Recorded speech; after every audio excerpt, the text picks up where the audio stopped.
Hi everyone, and welcome to a slightly different kind of Polderpark episode.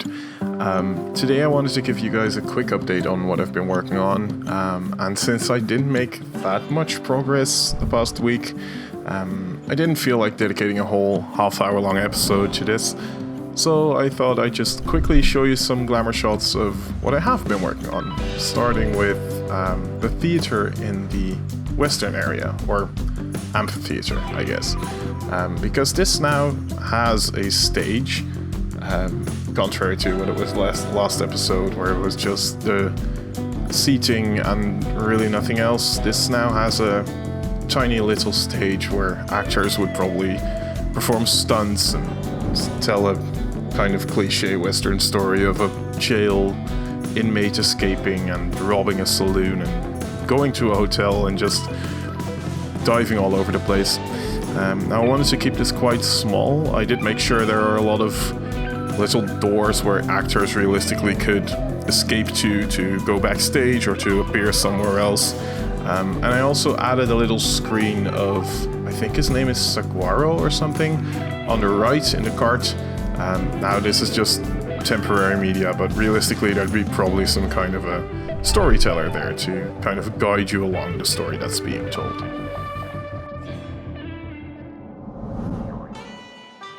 Now, next to the theatre is the new ride addition to this western area.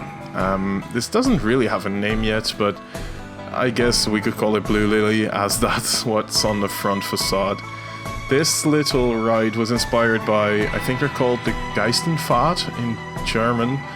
There's these travelling kind of haunted houses that show up in fairs everywhere across Europe, and they're really small, really janky, and I imagine that Polderpark probably bought one of those up when it was just looking for a cheap addition to the park, themed it to some sort of western haunted house. This isn't really finished yet on the inside, but you can see that there's just narrow corridors, just metal walls all over the place. They didn't really have the money to theme this thing, but it does have quite a lot of track and room, and all that in a footprint that's actually smaller than most flat rides in the game. So yeah, a nice addition if you ask me. Across from that, in the central square, so to speak, is the spinner ride that has been themed now. I wanted to make this look like it was really just plonked in the middle of the square and not given a lot of afterthought. I actually found out that you can get quite close to the ride itself, with, for example, this little western drink stand by Baskerville Bread. Usually this has more theming even, but I had to cut it down a bit, but I really think it does fill out the space nicely. And this is what I was talking about. These tables can actually go quite close to the ride if you integrate them into the path. Haven't tested if they're useful, but hey, they look good. Also added to the western area is the new restaurant. I think I called this Palmer House. Yeah, there we go. Based primarily off the image I was just copying. Now this restaurant is actually finished because, of course, instead of working on the one that's already in the park, I decided to start building a brand new one. But this actually has quite a nice interior, if you ask me. I'm not the best at interiors, but I did give it a nice, good old college try. It has some random western cogs and wheels strewn on the wall, just on a kind of sell the western vibe, I guess. And I did extend the restaurant kitchen in the corner there with a bar, so that, first of all, you don't see the restaurant kitchen as much, and second of all, it kind of gives it a nice little open feel, where realistically you might be able to get some drinks there as well.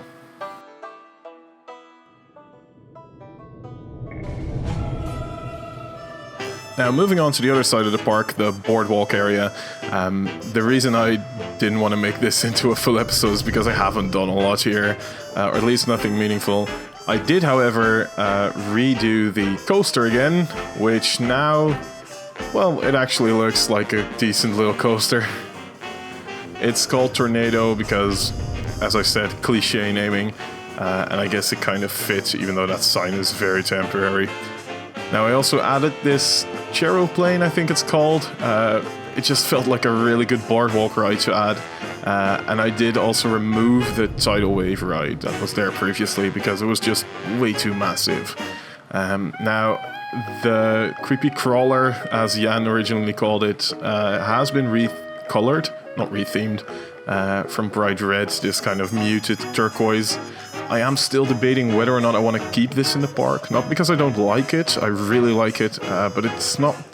I can't find a great place for it where it really suits its location. So I'm still debating whether or not this is going to stay.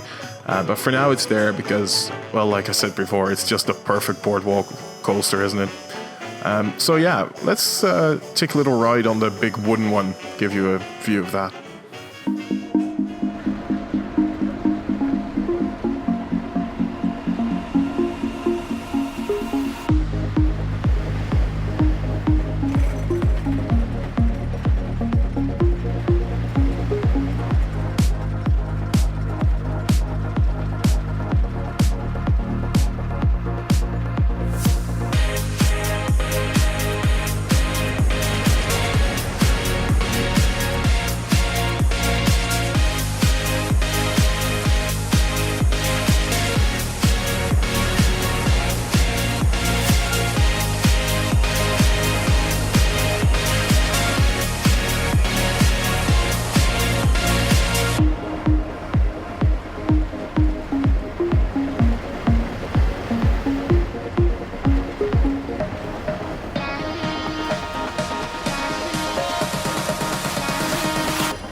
So yeah, that's about it for this week.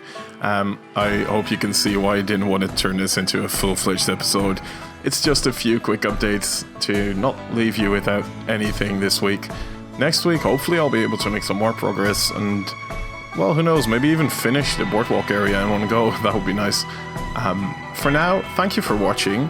I usually don't ask this, but if you did enjoy this video, please do leave a little thumbs up, and if you are inclined for more of this kind of stuff, you like seeing this kind of stuff, do hit the subscribe button, because next to updating you whenever I upload a new video, it does really help me and my channel out as well. So again, thank you for watching. I'll see you next time, and well, who knows what's in store for Polderpark next.